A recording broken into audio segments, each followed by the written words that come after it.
प्रणाम। समस्ते निजर ऑडियो को ऑफ कर दियंतु। हम क्लास आरंभ करवा। प्रथम भगवान कर नाम कीर्तन करी प्रारंभ करवा।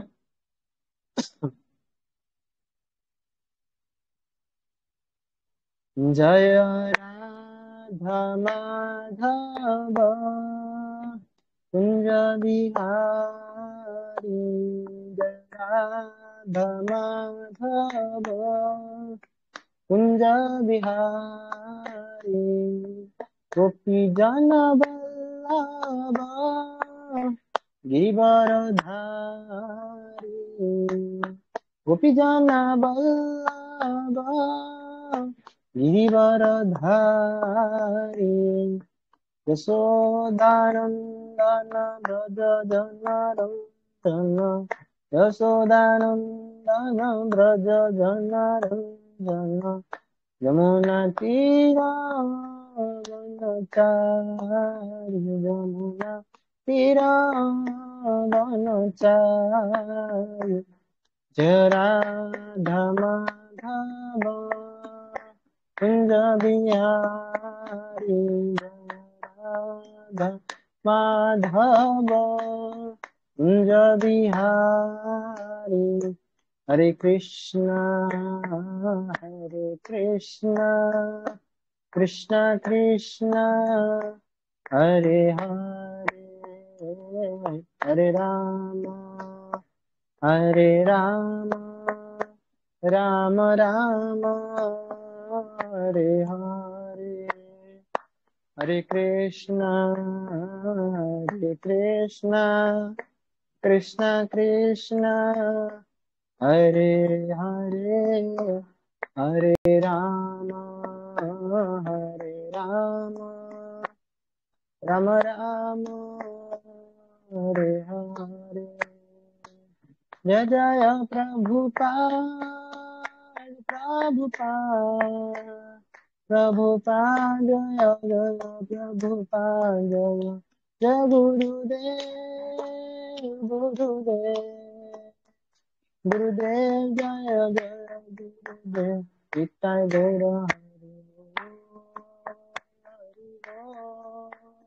हरि बोल, निताय गौर हरि बोल, निताय गौर हरि बोल, हरि बोल निताय गौर हरि बोल। जय श्री हरिनाम संकीर्तन की जय, श्रील प्रभुपाद की जय, गौर प्रेमानंदे हरि हरि बोल। हरे कृष्णा। आज भगवद गीतार कोर्स को समस्त को स्वागत। तो सब थरक भली एथरक मध्य मु अनुरोध करी कि समस्त पाखे भगवद गीता निज पाखे रखते। श्रील प्रभुपाद द्वारा लिखित भगवद गीता, श्रीमद भगवद गीता मौलिक रूप जी न जानते देखी दिंतु। तार प्रथम पृष्ठ ये श्रीमद भगवद गीता मौलिक रूप से पुस्तक को निज पाखे रखु। सहित गोटे छोट खाता एवं गोटे पेन रखु। हरे कृष्ण। ओम नमो भगवते वासुदेवाय, ओम नमो भगवते वासुदेवाय, ओम नमो भगवते वासुदेवाय। नारायणं नमस्कृत्यं नरं चैव नरोत्तमं, देवीं सरस्वतीं व्यासं ततो जयमुदीरयेत्। नष्टप्रायेषु नवद्रेषु नित्यं भागवत सेवया, भगवती उत्तम श्लोके भक्तिर्भवति नैष्टिकी। मूकं करोति वाचालं पंगुं लंघयते गिरिं, यत्कृपातमहं वन्दे श्रीगुरुदिनतारिणं। श्री परमानंद माधवं श्री चैतन्य ईश्वरम्। श्रीमद भगवद गीतार आम आज पाठ करुछे अर्जुन विषाद योग श्लोक संख्या 36। काली प्रभुजी पाठ करथिले श्लोक संख्या 35, आज हम पाठ करियो श्लोक संख्या 36।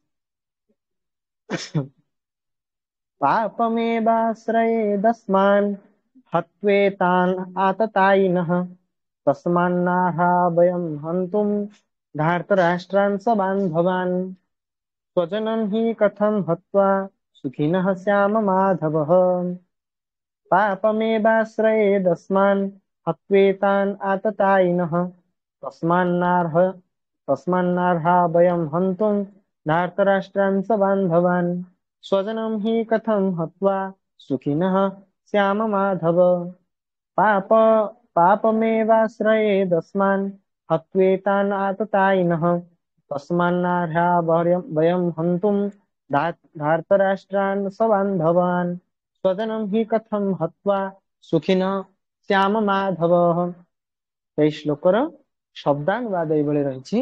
ପାପମ ପାପ ଏବ ଏବର ଅର୍ଥ ହିଁ ଆଶ୍ରୟେତ ନିଶ୍ଚିତ ଭାବେ ଆଶ୍ରୟ କରିବ ଅସ୍ମାନ ଆମ୍ଭମାନଙ୍କୁ ହତ୍ୱା ମାରିବା ଦ୍ୱାରା ଏତାନ ଏସବୁ ଆତତାୟିନଃ ଆତତାୟୀ ମାନେ ତସ୍ମାତ୍ ତେଣୁ ନ କେବେ ନୁହେଁ ଅର୍ହା ଠିକ ବୟମ ଆମ୍ଭମାନଙ୍କ ପକ୍ଷରୁ ହନ୍ତୁମ ମାରିବାକୁ ଧାର୍ତ ରାଷ୍ଟ୍ରାନ ଧୃତରାଷ୍ଟ୍ରଙ୍କର ପୁତ୍ର ମାନଙ୍କୁ ସବାନ୍ଧବାନ ବନ୍ଧୁ ବାନ୍ଧବଙ୍କ ସହ ସ୍ୱଜନମ ସ୍ୱଜନ ମାନଙ୍କୁ ହିଁ ନିଶ୍ଚିତ ଭାବେ କଥମ କିପରି ହତ୍ୱା ବଦ୍ଧ କରି ସୁଖୀନଃ ସୁଖୀ ଶ୍ୟାମ ହେବା ମାଧବ ହେ କୃଷ୍ଣ ହେ ମାଧବ। এই ଶ୍ଳୋକର ଶ୍ଳୋକ ଅନୁବାଦ ଏଭଳି ଦିଆଗଲା। ଆମ୍ଭେମାନେ ଯଦି ଏ ଆତତାୟୀ ମାନଙ୍କୁ ବଦ୍ଧ କରିବା ତାହା ହେଲେ ନିଶ୍ଚୟ ପାପ ହେବ। ତେଣୁ ଆମ୍ଭମାନଙ୍କ ପକ୍ଷରେ ଧୃତରାଷ୍ଟ୍ରଙ୍କର ପୁତ୍ର ମାନଙ୍କୁ ଏବଂ ଆମ୍ଭମାନଙ୍କର ବନ୍ଧୁ ବାନ୍ଧବ ମାନଙ୍କୁ ବଦ୍ଧ କରିବା ଠିକ ହେବ ନାହିଁ। ହେ କୃଷ୍ଣ ହେ ମାଧବ ଏଥିରେ ଆମର କଣ ଲାଭ ହେବ ଏବଂ ସ୍ୱଜନ ମାନଙ୍କୁ ବଦ୍ଧ କରି ଆମ୍ଭେମାନେ କିପରି ସୁଖୀ ହେବା। ଏ ଶ୍ଳୋକରେ ଶିଲ ପ୍ରଭୁପାଦଙ୍କ ଦ୍ୱାରା ଏଇଟା ଭାବାର୍ଥ ଜଗତଗୁରୁ ଶିଲ ପ୍ରଭୁପାଦ କି ଜୟ। ବୈଦିକ ଶାସ୍ତ୍ର ଅନୁଯାୟୀ 6 ପ୍ରକାରର ଆତତାୟୀ ଅଛନ୍ତି। ପ୍ରଥମେ ଯଥା ଯେ ବିଷ ଦିଏ, ଦ୍ୱିତୀୟରେ ଯେ ଅଗ୍ନି ସଂଯୋଗ କରି ଯେ ଘରେ ନିଆଁ ଲଗାଇ ଦିଏ, ତୃତୀୟରେ ଯେ ମାରଣାସ୍ତ୍ର ସାହାଯ୍ୟରେ ଆକ୍ରମଣ କରେ, ଚତୁର୍ଥରେ ଯେ ଧନ ଅପହରଣ କରେ, ପଞ୍ଚମରେ ଯେ ଅନ୍ୟର ଭୂସମ୍ପତ୍ତି ଅପହରଣ କରେ, ଷଷ୍ଠରେ ଯେ ପର ସ୍ତ୍ରୀ ଅପହରଣ କରେ, ଏ ପ୍ରକାରର ଆତତାୟୀ ମାନଙ୍କୁ ସାଙ୍ଗେ ସାଙ୍ଗେ ମାରିଦେବା ଉଚିତ ଏବଂ ଏ ପ୍ରକାରର ଆତତାୟୀ ମାନଙ୍କୁ ବଦ୍ଧ କଲେ କୌଣସି ପ୍ରକାରର ପାପ ହେବ ନାହିଁ। ଯେକୌଣସି ସାଧାରଣ ଲୋକ ପକ୍ଷରେ ମଧ୍ୟ ଏ ପ୍ରକାରର ଆତତାୟୀ ମାନଙ୍କୁ ବଦ୍ଧ କରିବାର କୌଣସି କ୍ଷତି ନାହିଁ। କିନ୍ତୁ ଅର୍ଜୁନ ତ କୌଣସି ସାଧାରଣ ଲୋକ ନୁହନ୍ତି, ସେ ସାଧୁଭାବ ସମ୍ପନ୍ନ ଏକ ଭକ୍ତ ଅଟନ୍ତି ଏବଂ ସେଇଥିପାଇଁ ସେ ସେମାନଙ୍କ ସହିତ ସାଧୁ ଭାବରେ ବ୍ୟବହାର କରିବାକୁ ଇଚ୍ଛା କଲେ। କିନ୍ତୁ ଏ ପ୍ରକାରର ସାଧୁ ବ୍ୟବହାର ଅବଶ୍ୟ ଏକ କ୍ଷତ୍ରିୟ ପକ୍ଷରେ ଶୋଭା ପାଏ ନାହିଁ। ଯଦିଓ ଶାସନ ବିଭାଗରେ ଥିବା ଯେକୌଣସି ଦାୟିତ୍ୱ ସମ୍ପନ୍ନ ବ୍ୟକ୍ତି ସାଧୁ ସ୍ୱଭାବ ସମ୍ପନ୍ନ ହେବା ଉଚିତ, ତଥାପି ସେ ଭୀରୁ ହେବା ଉଚିତ ନୁହେଁ। ଉଦାହରଣ ସ୍ୱରୂପ ଶ୍ରୀ ରାମଚନ୍ଦ୍ର ମହାପ୍ରଭୁ ଏପରି ସାଧୁ ସ୍ୱଭାବ ସମ୍ପନ୍ନ ଥିଲେ ଯେ ଲୋକମାନେ ତାଙ୍କ ସାମ୍ରାଜ୍ୟରେ ବାସ କରିବାକୁ ସମସ୍ତେ ଇଚ୍ଛା କରୁଥିଲେ। କିନ୍ତୁ ରାମଚନ୍ଦ୍ର ମହାପ୍ରଭୁ କେବେ ହେଲେ ଭୀରୁତା ପ୍ରକାଶ କରିନାହାନ୍ତି। ରାବଣ ଜଣେ ଆତତାୟୀ ଥିଲା। ସେ ରାମଚନ୍ଦ୍ରଙ୍କର ଧର୍ମପତ୍ନୀ ସୀତା ଦେବୀଙ୍କୁ ହରଣ କରି ନେଇଥିଲା, କିନ୍ତୁ ରାମଚନ୍ଦ୍ର ମହାପ୍ରଭୁ ତାଙ୍କୁ ଉପଯୁକ୍ତ ଶିକ୍ଷା ଦେଲେ, ଯାହାକି ପୃଥିବୀ ଇତିହାସରେ ଅତୁଳନୀୟ ଅଟେ। ଏଠାରେ ଅର୍ଜୁନଙ୍କ ସମ୍ବନ୍ଧରେ ବିଚାର କଲେ ଜଣାଯିବ ଯେ ଅର୍ଜୁନଙ୍କର ପିତାମହ ଭୀଷ୍ମ, ଗୁରୁ ଦ୍ରୋଣାଚାର୍ଯ୍ୟ, ଭାଇ ବନ୍ଧୁ ପୁତ୍ର ନାତି ଆଦି ଆତତାୟୀ ଅଟନ୍ତି। କେବଳ ଏହି ମାନଙ୍କ ଯୋଗୁଁ ଅର୍ଜୁନ ଭାବୁଥିଲେ ଯେ ସାଧାରଣ ଆତତାୟୀ ମାନଙ୍କ ବିରୁଦ୍ଧରେ ଯେପରି ଅସ୍ତ୍ର ଧାରଣ କରି ଦୃଢ ପ୍ରତିକାର କରନ୍ତି, ଏଠାରେ ସେପରି କରିପାରିବେ ନାହିଁ। ଏତଦ୍ ବ୍ୟତୀତ ସାଧୁମାନେ ସାଧାରଣତଃ କ୍ଷମାଶୀଳ ଅଟନ୍ତି। କୌଣସି ରାଜନୈତିକ ଘଟଣା ବା ଅବସ୍ଥା ତୁଳନାରେ ଏ ପ୍ରକାରର ସାଧୁ ବିଚାର ଅଧିକ ଗୁରୁତ୍ୱପୂର୍ଣ୍ଣ ଅଟେ। ତେଣୁ ଅର୍ଜୁନ ବିଚାର କଲେ ଯେ ରାଜନୈତିକ କାରଣରୁ ନିଜର ଆତ୍ମୀୟ ସ୍ୱଜନ ଭାଇ ବନ୍ଧୁ ମାନଙ୍କୁ ବଦ୍ଧ କରିବା ଅପେକ୍ଷା ଧର୍ମ ଓ ସାଧୁ ବ୍ୟବହାର ଦୃଷ୍ଟିରୁ ସେମାନଙ୍କୁ କ୍ଷମା କରିଦେବା ଉଚିତ। ତେଣୁ ସେ ଭାବିଲେ ଯେ କ୍ଷଣିକ ଦୈହିକ ସୁଖ ନିମିତ୍ତ ଏ ପ୍ରକାର ହତ୍ୟାକାଣ୍ଡ ଆଦୌ ସ୍ପୃହଣୀୟ ନୁହେଁ। ପୁନଶ୍ଚ ଏ ଯୁଦ୍ଧର ଫଳସ୍ୱରୂପ ଯେଉଁ ରାଜ୍ୟ ମିଳିବ ବା ସୁଖ ମିଳିବ ତାହା ଚିରନ୍ତନ ନୁହେଁ, ତାହା କ୍ଷଣିକ। ତେଣୁ ସେ କାହିଁକି ଏ ପ୍ରକାରର ଯୁଦ୍ଧରେ ଆତ୍ମୀୟ ସ୍ୱଜନ ଭାଇ ବନ୍ଧୁ ମାନଙ୍କୁ ବଦ୍ଧ କରି ତାଙ୍କର ନିଜ ଜୀବନ ଓ ସନାତନ ମୁକ୍ତି ପଥରେ ପ୍ରତିବନ୍ଧକ ସୃଷ୍ଟି କରିବେ। ଏଠାରେ ଅର୍ଜୁନଙ୍କର ଶ୍ରୀକୃଷ୍ଣଙ୍କୁ ମାଧବ ବୋଲି ସମ୍ବୋଧନ କରିବା ବଡ ଅର୍ଥପୂର୍ଣ୍ଣ। ଇତ୍ୟାଦି ଦ୍ୱାରା ସେ ଶ୍ରୀକୃଷ୍ଣଙ୍କୁ ଜଣାଇ ଦେବାକୁ ଇଚ୍ଛା କଲେ ଯେ ଲକ୍ଷ୍ମୀଙ୍କର ଧବ ହିସାବରେ ସେ ଅର୍ଜୁନଙ୍କୁ ଏପରି ଉପଦେଶ ନ ଦିଅନ୍ତୁ ଅଥବା ଏପରି କାର୍ଯ୍ୟରେ ନିଯୁକ୍ତ ନ କରନ୍ତୁ ଯାହା ପରିଣାମରେ ଦୁର୍ଭାଗ୍ୟ ହିଁ ଆଣିଦେବ। ଅବଶ୍ୟ ଶ୍ରୀକୃଷ୍ଣ କାହାରିକୁ ତ ଦୁର୍ଭାଗ୍ୟ ଦିଅନ୍ତି ନାହିଁ। ଏ ସମ୍ପର୍କରେ ତାଙ୍କର ବର୍ତ୍ତମାନଙ୍କ କଥା ବା କଣ କହିବା। से तांकर भक्त मानक किपरि बा दुर्भाग्य देवे। ओम ज्ञानतिमिरान्धस्य ज्ञानाञ्जन शलाकया चक्षुरुन्मीलितं येन तस्मै श्रीगुरवे नमः। श्रीचैतन्यमनोभीष्टं स्थापितं येन भूतले स्वयं रूपकदा मह्यं ददाति स्वपदान्तिकं। वन्देऽहं श्रीगुरो श्रीयुतपदकमलं श्रीगुरून् वैष्णवांश्च श्रीरूपं साग्रजातं सहगण रघुनाथनुतं तं सजीवं साद्वैतं सावधूतं परिजनसहितं कृष्णचैतन्यदेवं श्रीराधा कृष्णसागर ललिता श्रीविशाखान्वितांश्च। हे कृष्ण करुणा सिंधु दीना बंधु जगतपते गोपेश गोपिका कांत राधा कांत नमस्ते। भक्त कांचन गौरांगी राधे वृंदावनेश्वरी वृषभानुस्ते देवी प्रणमामि हरिप्रिय। नमो महावदान्याय कृष्ण प्रेम प्रदायते कृष्णाय कृष्ण चैतन्य नाम्ने गौरत्विषे नमः। वाञ्छा कल्पतरुभ्यश्च कृपा सिन्धुवेव च पतितानां पावनेभ्यो वैष्णवेभ्यो नमः। जय श्री कृष्ण चैतन्य प्रभु नित्यानंद श्री अद्वैत गदाधर शिवासादि गौर। हरे कृष्णा कृष्णा कृष्णा हरे हरे, हरे राम राम राम हरे हरे। नमो विष्णुपादाय कृष्ण पृष्ठाय भूतले श्रीमते भक्ति वेदांत स्वामी निति नामिने। नमस्ते सारस्वती देवे गौरवाणी प्रचारिणे निर्विशेष शून्यवादी पाश्चात्य देशपालिने। हरे कृष्णा। तो समस्त को आज भागवत गीतार कोर्स क्लास को समस्त पुनर्बार स्वागत। समस्त निजर समय बाहर करी तो समस्त आसी भगवत कथार उपस्थित होती समस्त बहुत बहुत धन्यवाद। तो आगुरी आम ये भगवत गीतार जो श्रृंखलार आम आसुचे तो ये अर्जुन विषाद जोगरे जहाँ वर्णना करागला प्रकृत में जो दि जाए नाम अर्जुन विषाद जोग छोट गोटे प्रश्न पचार चाहिए कहींपारे अर्जुन विषाद जोग कहीं कहगला कि जणे जणे व्यक्ति किए हैंड रेज करके निजे कहू। हरे कृष्ण प्रभु जी प्रणाम।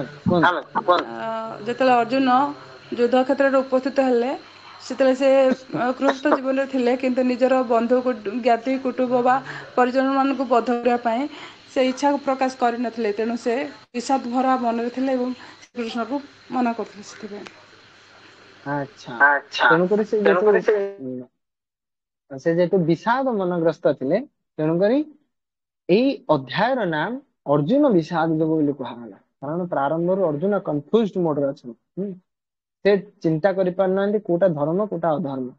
कारण एबे तांको सम्मुख रे सबुठ संसार रो बड़ आसक्ति दंडायमान अछि परिवार रो आसक्ति। तो ये परिवार रो आसक्ति को त्याग करबा बहुत कष्ट साध्य अटे। कहे जने जदि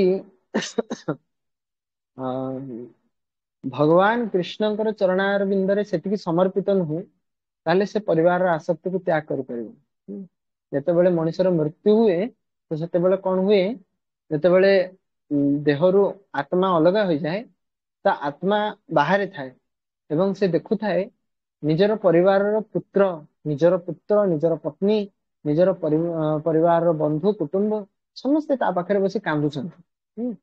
से समस्त को डाके समस्त को हाथ मारे चेष्टा करे जेन मोबाइल भीतर मुझे हाथ मारे चेष्टा करते क्या स्पर्श कर से स्पर्श कर तो यही स्थिति रुहे आत्मार से निजे ही स्पष्ट भाव अनुभव करे कि प्रकृत में भगवत गीतार बाणी जहाँ थिला ताहा सत्य। कारण भगवत गीतार भगवान कहते कालस्मी भरतर सभ अर्थात हे अर्जुन हे भरत श्रेष्ठ जी मते भजन करेनी जी जीवन सारा केवल निजर इंद्रिय तृप्ति करने कि कार्य करिछि केवल परिवार प्रतिपोषण कार्य करिछि मो पई किछि भी कर्म करे मु ताको 24 घंटा समय देछि 24 घंटा रे से 24 घंटा तक ही से केवल निजर सुख पई ही लगेछि आ मु जी निजे ही ताको से 24 घंटा देछि से 24 घंटा जेतु देछि तार कृतज्ञता पूर्वक से मो पई किछि भी करी तुम करी मु शेष मुहूर्त रे काल रूप आसे आ काल रूप आसी सब किसी छड़ाई नहीं हाथ में भी किसी भी न था से चाहिए भी किसी धरिकी भी रखिपारे। तो मृत्यु समय जिते आत्मा ठिया ही थाए तार परिवार बंधु कुटुंब पाखरे से अवस्था हुए से निजे देखु थाए कि भगवान सब किसी छड़े नौ से चाहिए भी निज पुत्र को आलिंगन कर पारनी ଯୋଉ ପୁତ୍ରକୁ ସେ ଭଲ ପାଉଥିଲା, ଯୋଉ ପୁତ୍ର ପାଇଁ କି LIC ଏଜେଣ୍ଟ ବା LIC ବୀମା ଯୋଜନା କରିଥିଲା, ଯୋଉ ପୁତ୍ର ପାଇଁ କି ଘର ସମ୍ପତ୍ତି, ଭୂମି ସମ୍ପତ୍ତି ସବୁ କିଛି ଲୁଚେଇ ଚୋରି ଅନ୍ୟମାନଙ୍କ ଠାରୁ ରଖିଥିଲା, ସେଇ ପୁତ୍ରକୁ ମଧ୍ୟ ସେ ଆଲିଙ୍ଗନ କରିପାରୁନି, ସେଇ ପତ୍ନୀକୁ ମଧ୍ୟ ସେ ଡାକି ପାରୁନି, ଯୋଉ ପତ୍ନୀ ଠାରୁ ସେ ଜୀବନ ସାରା ଆନନ୍ଦ ପ୍ରାପ୍ତ ହେଇଥିଲା, ଯୋଉ ପତ୍ନୀ ହିଁ ତାକୁ ସବୁବେଳେ ସେବା ପ୍ରଦାନ କରି ଆସିছে। ଆଉ ଯୋଉ ପତ୍ନୀ ହିଁ ତାକୁ ସଂସାରରେ ସବୁଠୁ ବହୁତ ଭଲ ପାଉଥିଲା, ସେଇ ପତ୍ନୀ ମଧ୍ୟ ଆଜି ସେ ତାକୁ ମଧ୍ୟ ଡାକି ପାରୁନି। ତାପରେ ଧୀରେ ଧୀରେ କାଳ ବିତିଯାଏ। ଯେତେବେଳେ 10 ଦିନ 14 ଦିନ ଏଇଭଳି ଆସେ, ତ ସେତେବେଳେ କଣ ହୁଏ ନା ପରିବାରର ଯୋଉ ସବୁ ପତ୍ନୀ ପୁତ୍ର ଏମାନେ ଧୀରେ ଧୀରେ ଭୁଲି ଯାଆନ୍ତି, ଭୁଲି ଯାଆନ୍ତି, ହଁ ପିତାଶ୍ରୀ ଥିଲେ, ହଁ କିମ୍ବା ମୋର ଭାଇ ଜଣ ଥିଲା, କିମ୍ବା ମୋର ପତି ଥିଲେ, ତ ହଁ ଚାଲିଗଲେ, ତାଙ୍କର ତ ସମୟ ଆସିଗଲା, ସେ ଚାଲିଗଲେ, ବାସ୍। ଆଉ ଫଟୋ ଗୋଟେ କାନ୍ଥରେ ଗୋଟେ ଫଟୋ ଟାଙ୍ଗି ଦେଇ ସେଥିରେ ଫୁଲମାଳଟେ ଝୁଲେଇ ଦିଅନ୍ତି, ଶେଷ। ତ କେବଳ ସେ କାନ୍ଥରେ ଫଟୋ ହେଇକି ହିଁ ରହିଯାଆନ୍ତି। ତେଣୁକରି ଆମେ ଏଭଳି କର୍ମ କରିବା ଦରକାର ଯେଭଳି କାନ୍ଥରେ ଫଟୋ ନ ହେଇକି ଆମେ ଭଗବାନଙ୍କର ଚରଣରେ ଗୋଟେ ପୁଷ୍ପ ହେଇକି ରହିପାରିବା। ଯଦି ଆମେ ଭଗବାନଙ୍କ ଚରଣରେ ପୁଷ୍ପ ହେଇକି ସମର୍ପିତ ହେଇପାରିବା, ଯେମିତି ବିଦ୍ୟାପତି ଜଣେ ବୈଷ୍ଣବ ଆଚାର୍ଯ୍ୟ ଥିଲେ, ସେ ବର୍ଣ୍ଣନା କରନ୍ତି, ଦେଇ ତୁଳସୀ ଦଲ ଏ ଦେହ ସମର୍ପିଲ, ମାଧବ ଯେ କିଛି ମୋର ତୁୟା ପଦେ ଅର୍ପିଲୁ ନନ୍ଦ କିଶୋର। ହେ ମାଧବ, ହେ ନନ୍ଦ କିଶୋର, ମୋ ପାଖରେ ଯାହା ବି କିଛି ଥିଲା ସବୁ କିଛି ଆପଣଙ୍କ ଚରଣରେ ସମର୍ପିତ କଲି। ଆଉ ମୁଁ ନିଜକୁ ମଧ୍ୟ, ମୁଁ ଯେତେବେଳେ ଆପଣଙ୍କ ଚରଣରେ ତୁଳସୀ ଦଳ ଅର୍ପଣ କରୁଛି, ସେତେବେଳେ ମୁଁ ମୋ ନିଜକୁ ମଧ୍ୟ ଆପଣଙ୍କ ଚରଣରେ ସମର୍ପିତ କରୁଛି, ସେଇ ତୁଳସୀ ଦଳ ମାଧ୍ୟମରେ। ତୁଳସୀ ଦଳ ସମର୍ପିତ କରି ମୁଁ ତୁଳସୀ ଦଳକୁ ସାକ୍ଷୀ ରଖି ଆପଣଙ୍କ ଚରଣରେ ମୁଁ ମୋ ନିଜକୁ ସମ୍ପୂର୍ଣ୍ଣ ମୋର ମାନସ ଦେହ କେହ, ଯେ ଭକ୍ତିବିନୋଦ ଠାକୁର କହୁଛନ୍ତି ନା, ମାନସ ଅର୍ଥାତ ମନ, ଦେହ ଅର୍ଥାତ ଶରୀର, ଗେହ ଅର୍ଥାତ ସମ୍ପତ୍ତି, ମାନସ ଦେହ ଗେହ ଯେ କିଛି ମୋର ତୁଆ ପଦେ ଅର୍ପିଲୁ ନନ୍ଦ କିଶୋର, ତୁମ ପଦରେ ତୁମ ଚରଣାର ବିନ୍ଦରେ ସବୁ କିଛି ଅର୍ପଣ କରିଦେବି। ଯଦି ଜଣେ ଅର୍ପଣ ନ କରିଛି, ତାହେଲେ ନିଶ୍ଚିତ ଭାବରେ ତା ମନରେ କୋଉଠି ନା କୋଉଠି ଦ୍ୱନ୍ଦ୍ୱ ଭାବ ଆସିବ, ଆଉ ସେ ନିଶ୍ଚିତ ଭଗବାନଙ୍କୁ ଅନ୍ତ ସମୟରେ କୋଉ ରୂପରେ ଭେଟ କରିବ, କାଳ ରୂପରେ ଭେଟ କରିବ। ତେଣୁକରି ଭଗବାନଙ୍କୁ କାଳ ରୂପରେ ଭେଟ କରିବା ପୂର୍ବରୁ ଆମକୁ ଭଗବାନଙ୍କୁ କୃଷ୍ଣଙ୍କ ରୂପରେ ପୂଜା କରିଦେବା ଦରକାର, ଜୀବନ ଥାଉ ଥାଉ। ଯେତେବେଳେ ଅର୍ଜୁନ ବିଷାଦଗ୍ରସ୍ତ ହଉଛନ୍ତି, ଯେତେବେଳେ ଦ୍ୱନ୍ଦ୍ୱ ଭାବରେ ଆସୁଛନ୍ତି, ଆରେ ମୁଁ ଯୋଉ ଯୁଦ୍ଧ ମଇଦାନକୁ ଆସିଥିଲି, ଯାହାକୁ ଧର୍ମକ୍ଷେତ୍ର ବୋଲି କହୁଥିଲି, ଏଇ ଧର୍ମକ୍ଷେତ୍ର ପବିତ୍ର କ୍ଷେତ୍ରରେ ମୋ ସାମ୍ନାରେ କିଏ ଯୁଦ୍ଧ କରିବାକୁ ଦଣ୍ଡାୟମାନ ଅଛନ୍ତି? ମୋରି ପିତାମହ, ଯିଏକି ମତେ ଛୋଟ ବାଳୁତ ଅବସ୍ଥାରେ ମତେ ଶିଖେଇଥିଲେ, ଧନୁର୍ବିଦ୍ୟା ଶିଖେଇଥିଲେ, ହାତ ଧରି ମତେ ଶିଖେଇଥିଲେ, ତାଙ୍କୁ ମୁଁ ଆଜି ହତ୍ୟା କରିବି? ସିଏ ଯେଉଁ ଧନୁର୍ବିଦ୍ୟା ମତେ ଶିକ୍ଷା ପ୍ରଦାନ କରିଥିଲେ, ସେଇ ଧନୁର୍ବିଦ୍ୟାକୁ ଆପ୍ଲାଏ କରିକି ମୁଁ ତାଙ୍କୁ ହତ୍ୟା କରିବି? ଏଇଟା କେବେ ବି ସମ୍ଭବ ହେଇପାରିବନି। ତେଣୁକରି ଏହା ଚିନ୍ତା କରି ଭଗବାନ କୃଷ୍ଣଙ୍କୁ ବର୍ଣ୍ଣନା କରି କହୁଛନ୍ତି ଅର୍ଜୁନ କି ହେ ଭଗବାନ, ଶାସ୍ତ୍ରରେ ତ ଏହା ବର୍ଣ୍ଣନା କରାଯାଇଛି କି ଆତତାୟୀ ମାନଙ୍କୁ ନିଶ୍ଚିତ ହତ୍ୟା କରିଦେବା ଦରକାର, ସେ ଯିଏ ବି ହେଇଥାନ୍ତି। କିନ୍ତୁ ମୋ ସମ୍ମୁଖରେ ଯୋଉମାନେ ଅଛନ୍ତି, ଯୋଉମାନେ ଆତତାୟୀ ଭାବରେ ଦଣ୍ଡାୟମାନ ଅଛନ୍ତି, ତ ସେମାନେ ଆତତାୟୀ ହେବା ସହ ମୋର କିଏ ପିତାମହ, କିଏ ମୋର ଗୁରୁ, ଏବଂ କିଏ ମୋର ଭାଇ, କିଏ ମୋର ସହୋଦର। ତ ମୁଁ କିଭଳି ତାଙ୍କୁ ହତ୍ୟା କରିବି? କିଭଳି ସେମାନଙ୍କୁ ତୀର ସନ୍ଧାନ କରିପାରିବି? ଏହା ବିଚାର କରି ଭଗବାନଙ୍କୁ ବର୍ଣ୍ଣନା କରି ବତଉଛନ୍ତି କିଏ? ଅର୍ଜୁନ। ଆଉ ସମ୍ବୋଧନ କଣ କରୁଛନ୍ତି? ମାଧବ ବୋଲି ସମ୍ବୋଧନ କରୁଛନ୍ତି। କାହିଁକି? ଶିଳ ପ୍ରଭୁପାଦ ତାଙ୍କର ପର୍ପଟରେ କହୁଛନ୍ତି କି ମାଧବ ସମ୍ବୋଧନ ଏଥିପାଇଁ କରାଗଲା କି ଅର୍ଜୁନ ଏହା କହିବାକୁ ଚାହୁଁଥିଲେ, ଯେହେତୁ ଅର୍ଜୁନ ପୂର୍ବରୁ ହିଁ ଜାଣିଥିଲେ କି ଭଗବାନ କୃଷ୍ଣ ହଉଛନ୍ତି ଲକ୍ଷ୍ମୀପତି, ସ୍ୱୟଂ ଲକ୍ଷ୍ମୀଙ୍କର ସ୍ୱାମୀ ଅଟନ୍ତି।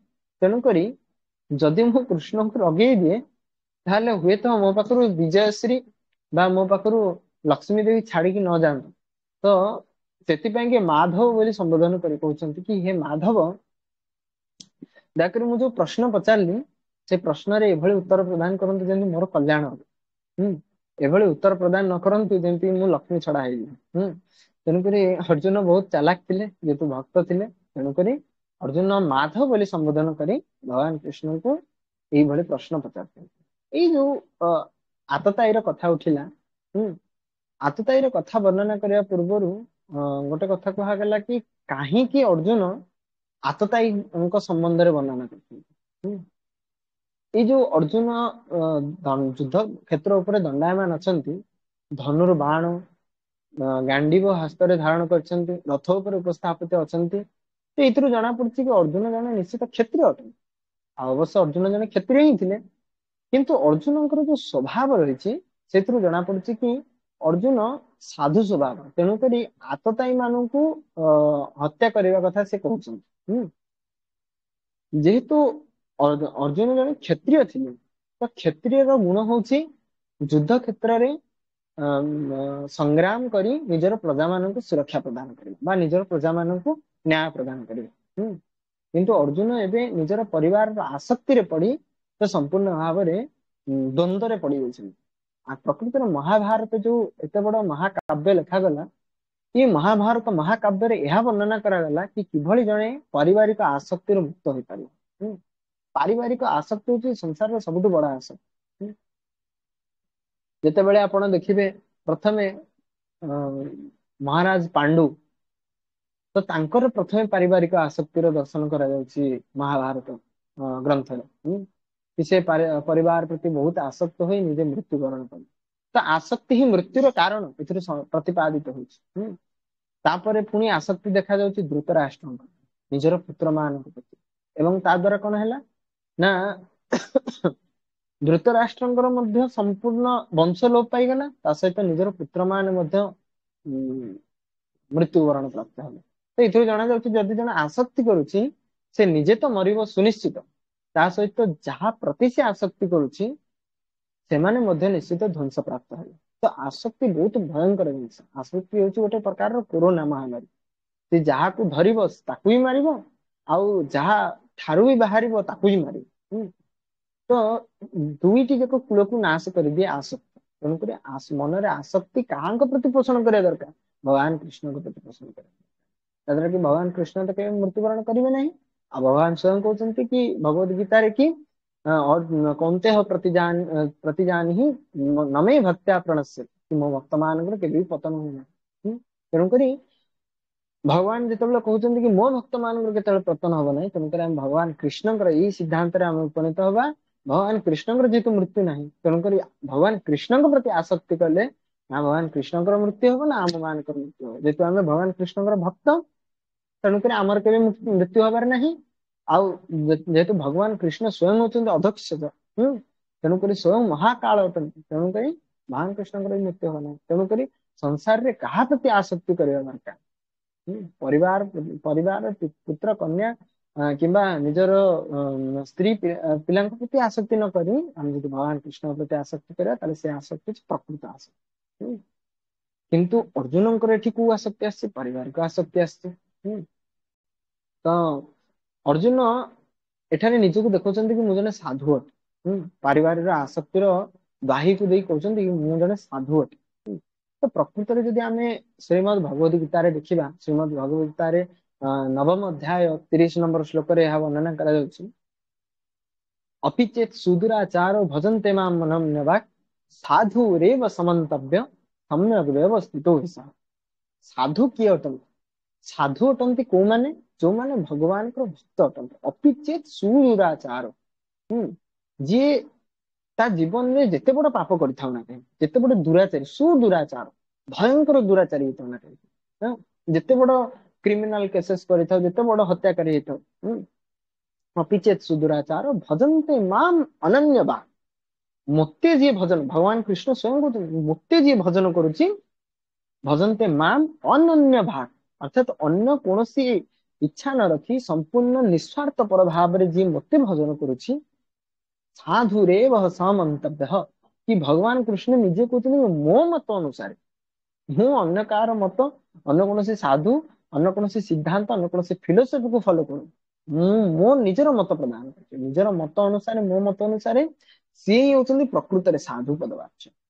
ସାଧୁରେବ ସମନ୍ତବ୍ୟ ସମ୍ୟକ୍ ବ୍ୟବସ୍ଥିତ ହିସଃ, ସେ ପ୍ରକୃତରେ ସାଧୁ ଅଟନ୍ତି। ତ ଭଗବାନ କୃଷ୍ଣଙ୍କ ଅନୁସାରେ ଯିଏ ତାଙ୍କୁ ଭଜନ କରୁଛି ସିଏ ହିଁ ହଉଛନ୍ତି ପ୍ରକୃତରେ ସାଧୁ।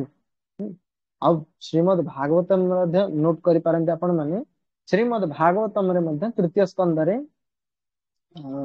ସ୍କନ୍ଧରେ ବର୍ଣ୍ଣନା କରାଯାଉଛି କି ସାଧୁ ମାନଙ୍କର ଗୁଣ କଣ ହବା ଦରକାର। ତିତିକ୍ଷଭଃ कारुणिकम सुहृदम सर्वदेहिनाम अजातः शत्रवः सन्तो साधवः साधुभूषणः। प्रथम हूँ तितिक्षव।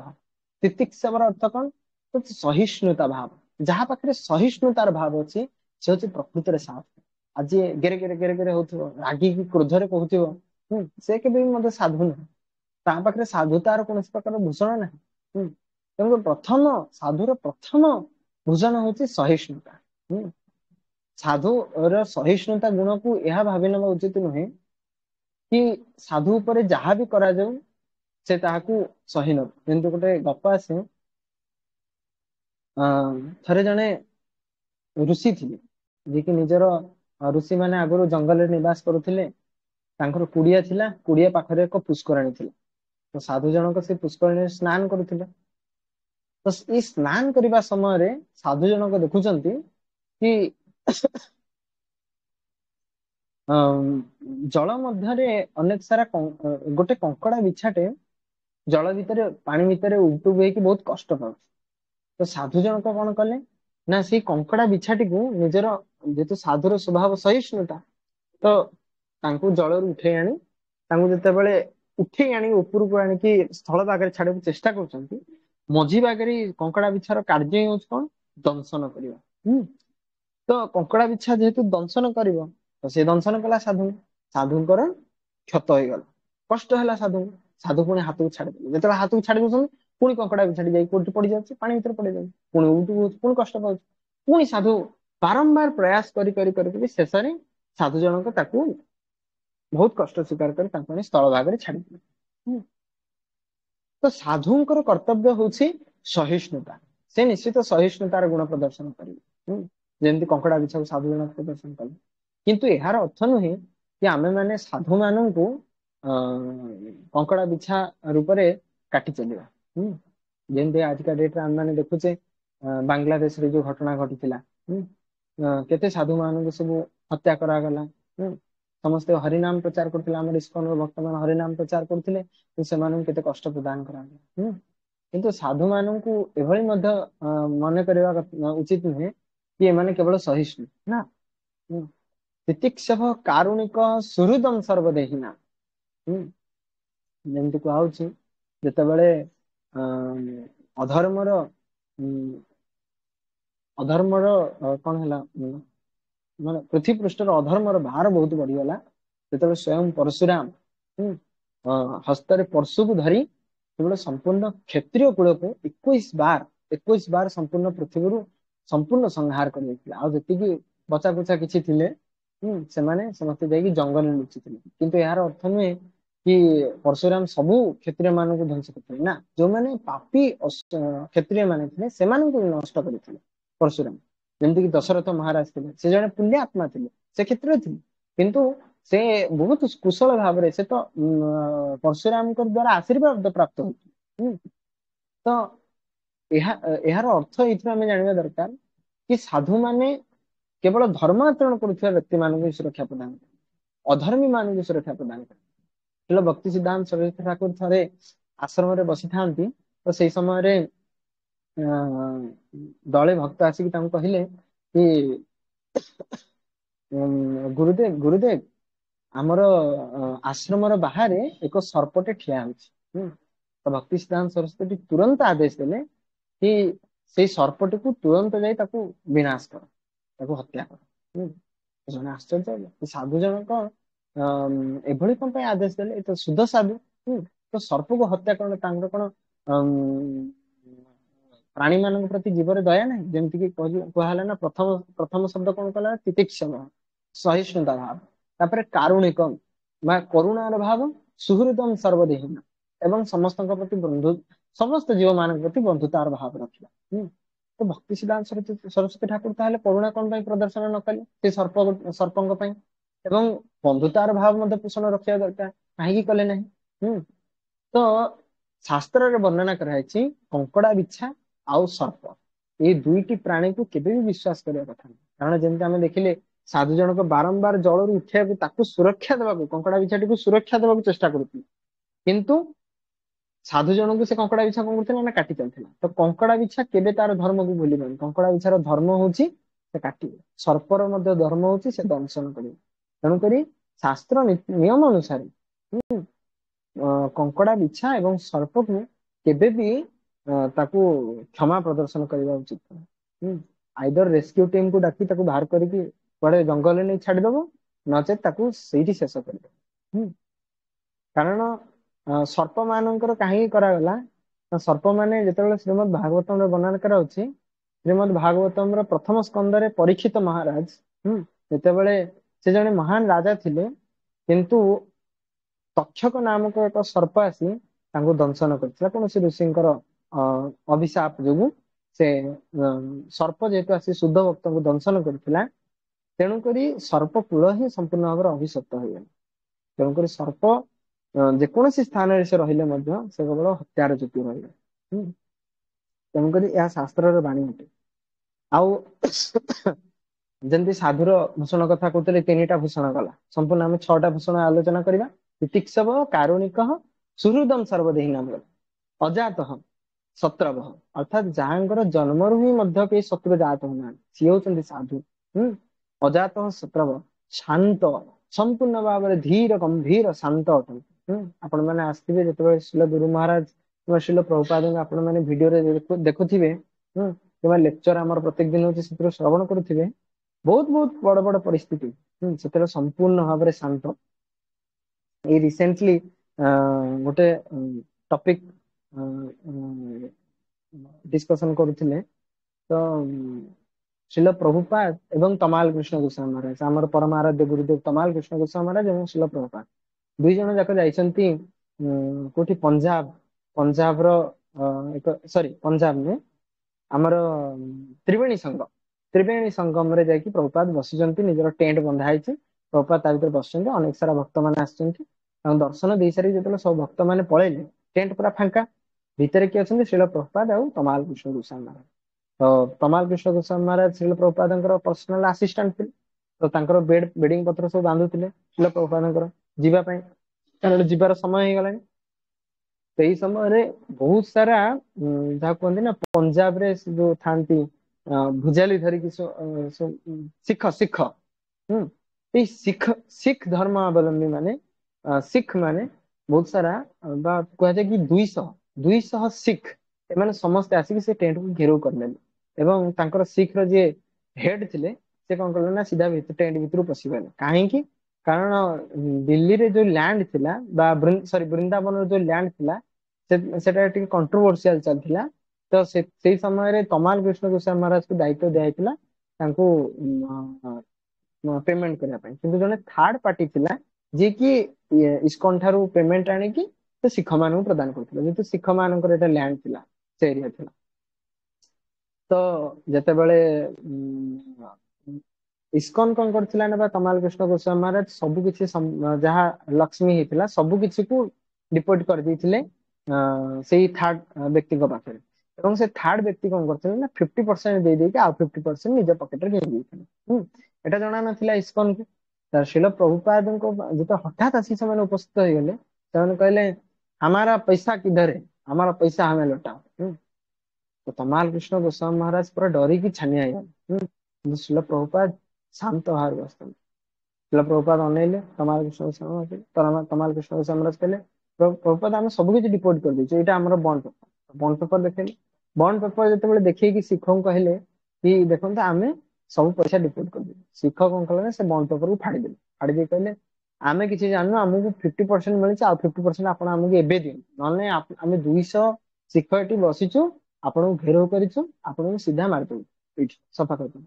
ମାନେ ଭାବନ୍ତୁ 200 ଶିଖ ଆଉ ଇଏ 2 ଜଣ ସାଧୁ, ତାଙ୍କ ପାଖରେ ନା ଛୁରୀ ଅଛି, ନା ଭୁଜାଲି ଅଛି, ନା ବନ୍ଧୁକ ଅଛି, କିଛି ନାହିଁ। ଶିଳ ପ୍ରଭୁପାଦ ସମ୍ପୂର୍ଣ୍ଣ ଶାନ୍ତ ଥିଲେ, ନିର୍ଭୀକ ଥିଲେ, ଗମ୍ଭୀର ଥିଲେ।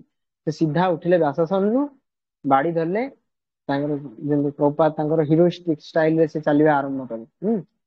ଆଉ ତାଙ୍କୁ କହିଦେଲେ କି ଆମେ ପୂର୍ବରୁ ପଇସା ଦେଇ ଦେଇଛୁ, ତେଣୁକରି ଆମ ପାଖରେ ବଣ୍ଡ ପେପର ଅଛି, ଆମର ଆପଣଙ୍କ ସହିତ କିଛି ଲେନ ନାହିଁ କି ଦେନ ନାହିଁ, ତେଣୁକରି ଆପଣ ଆପଣଙ୍କ ଜାଗାକୁ ଯାଆନ୍ତୁ, ଆମେ ଆମ ଜାଗାକୁ ଯାଆନ୍ତୁ।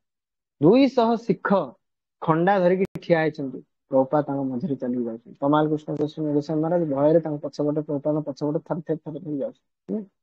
ତ ସାଧୁର ସ୍ୱଭାବ ହଉଛି ଶାନ୍ତ। ଅଜାତ ଶତ୍ରଭ ସନ୍ତୋ ସାଧବ अजात शत्रव शांतो साधव अर्थात साधु समस्त शास्त्र निपुण था प्रभुपाद समस्त शास्त्र निपुण थे। तो ठीक सेमती साधुर गुण ही हूँ समस्त शास्त्र निपुण थे। अजात शत्रव शांतो साधव साधु भूषण ये जो 6टी जाक गुण कहली 6टी जाक गुण हूँ साधु मानकर भूषण अटे। तो यही 6टी भूषण जहाँ पाखरे नथिबो तो सेमाने होचंती साधारण व्यक्ति। यही साधारण व्यक्ति एमानंकर कर्तव्य कौन ना जो 6 जन आतताई आज जो कथा कहगला आउरी मध्य फर्दर क्लास रे डिस्कशन करिया 6 जन आतताई ये बहुत बड़ा टॉपिक अटे। ये जो 6 जन आतताई प्रथम होची जे अन्न को विष देकी मारी दिए, द्वितीय रे जे अन्नर घरे निया लगेई दिए, तृतीय रे जे मारणास्त्र साहाय्य रे आक्रमण करे, चतुर्थ रे जे धन अपहरण करे अन्नर धन को अपहरण करे, पंचम रे जे अन्नर भू संपत्ति को अपहरण करे, षष्ठ रे जे अन्नर स्त्री को अपहरण करे। जेमती कि रावण जने दुराचारी जे कि भगवान पत्नी को अपहरण कर तेणुकर यही आतताई मानू केबे भी सुरक्षा दवा उचित नुह। किंतु अर्जुन ये कहते कि मु जेहेतु क्षत्रिय अटे क्षत्रिय प्रथम कर्तव्य आतताई मान हत्या कर। किंतु अर्जुन कौन कहते कि मु साधुर स्वभाव पोषण करी से कहते ना साधुर स्वभाव हूँ शांत आउ से अन्य मानक करुणा आउ बंधुतार प्रदर्शन करिवो। तेणुकरी मु एमानू केबे भी मारिबी नहीं। आउ आपण किछि मते उपाय दियंतु जहा द्वारा कि मु फर्दर किछि चिंता करि पारि। तो आजिर ए जो श्लोक रु आमे यहा शिक्षा करूछे कि आमे जेते बेल पर्यंत भगवान कर जेंति साधुर कथा कहले अपिचत शुद्राचार भजंत महाननेबा जेपर्यंत आमे भगवान कृष्णकर चरणार बिंदरे समर्पित न होइछे आमे केबे भी साधु हेइ परिबा।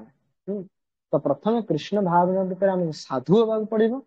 साधु ही प्रथम पदक्षेप तापरे आमे भक्ति करके भक्त हेइ परिबा आ शुद्ध भक्ति करके आमे शुद्ध भक्त हेइ परिबा। तापरे हाँ आगु को अछि भगवान कृष्ण को धाम को जीवा। तो प्रथमे हमको साधु होबाक पड़िबो। प्रथमे साधु समस्त हुंतु तापरे भक्ति करबा आमे जारी रखिबा। हरे कृष्णा। श्रील प्रभुपाद की जय। श्रीमद् भगवद गीता की जय। गौर प्रमानंद हरि हरि बोल। जय।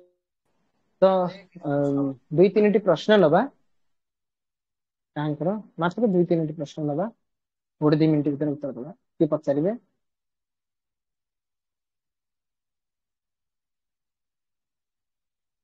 हरे कृष्ण प्रभु। हरे कृष्ण। तो आपण जो श्लोक टे कहले भजन्ते माम से श्लोकटा भगवत गीतार केते अध्याय रे अछि? 9म अध्याय 30 नंबर श्लोक। 9म अध्याय 30 नंबर श्लोक ना? आज्ञा 9/30 ठीक है। अरे से श्लोकटा पढियार अछि। हरे कृष्ण प्रणाम। हरे कृष्ण। हाँ धन्यवाद। हजे हमर साधु मानकर 6टा लक्षण सेटा केते नंबर श्लोक रे ठीक कहै तुम? तृतीय स्कंद रे अछि भागवतम श्रीमद् भागवतम तितिक्षव कारण का आपण गूगल रे सर्च कर पारिबे। मन मने नै श्लोक संख्याटा केते तृतीय स्कंद रे किंतु अछि मस्ट कन्फर्म तृतीय स्कंद रे अछि किंबा तृतीय स्कंद रो शेष पृष्ठा जेंति श्रीमद् भगवत गीतार शेष आडकु जदि आपण देखिबे एठी श्लोकर गोटे गोटे कोड दिया माने गोटे गोटे श्लोक आपण जदि एठी देखिदेबे तितिक्षव त रे आपण खोजि देबे डिक्शनरी टाइप रो अछि तो ता साइड रे एठी श्लोक नंबर अध्याय संख्या एथरे मेंशन करा है। आपण सेमति श्रीमद् भागवतम मध्ये पाई परिबे। स्टार्टिंग होछि तितिक्षव। नेक्स्ट हरे कृष्ण।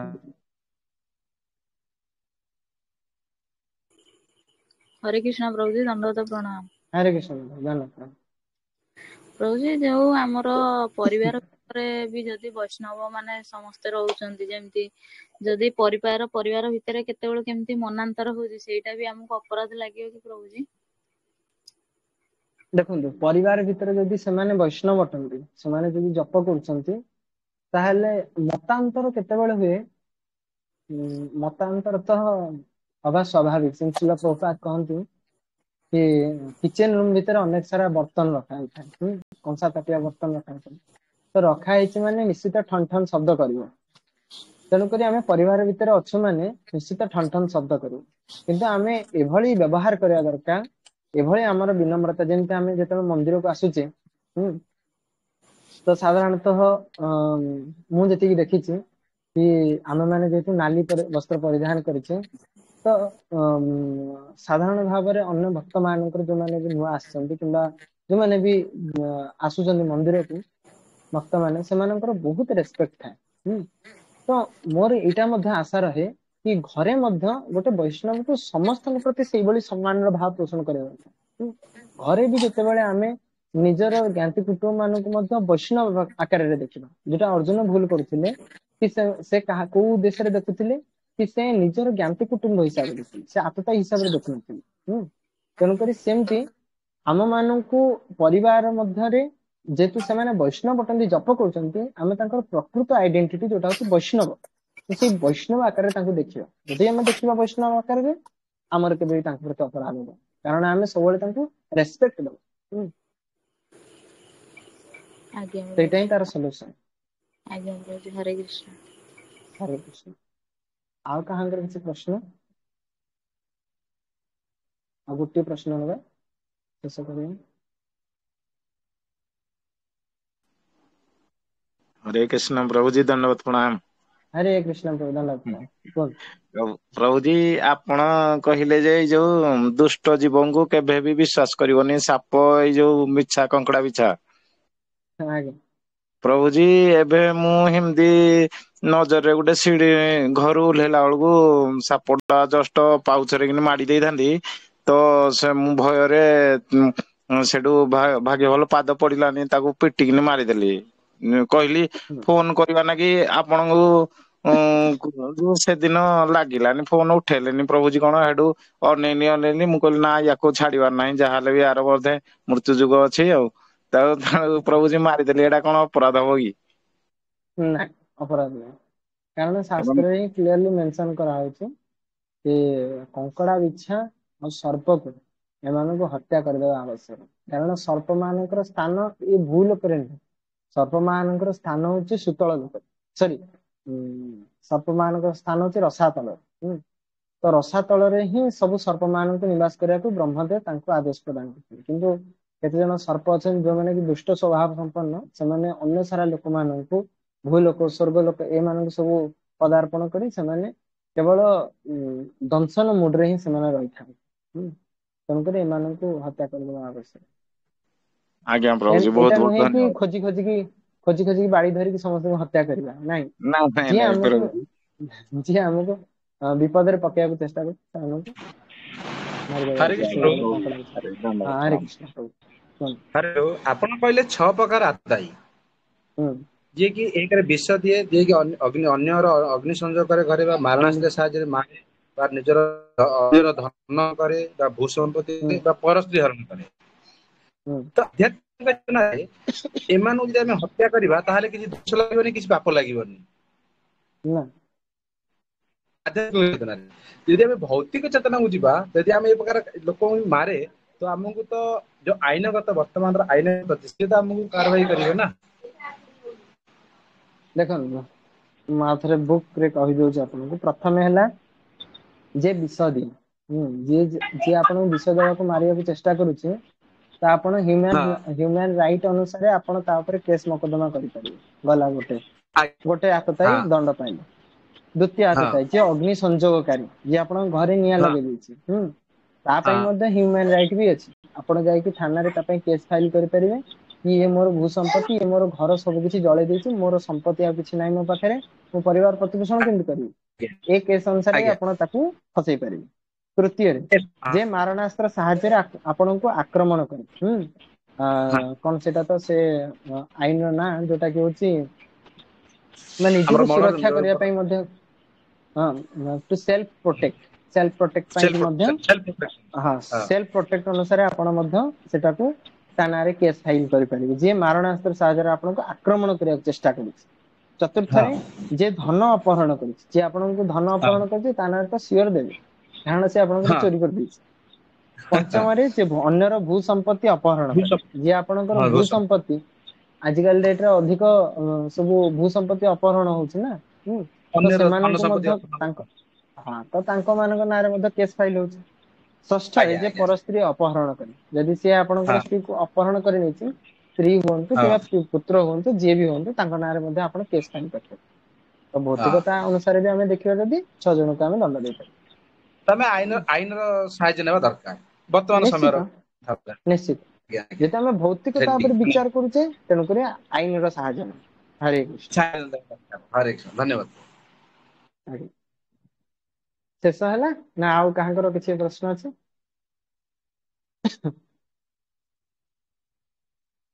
ଆଉ କାହାଙ୍କର କିଛି ନାହିଁ? ठीक है। हरे कृष्णा। जगत गुरु शिल प्रभुपाद की जय। श्रीमद् भगवद गीता की जय। गौर गौर प्रेमानंदे हरि हरि प्रेमानंदे बोल। हरि हरि बोल। हरि हरि बोल। हरे कृष्ण प्रभु जी दंडवत प्रणाम। प्रभु की जय। जय।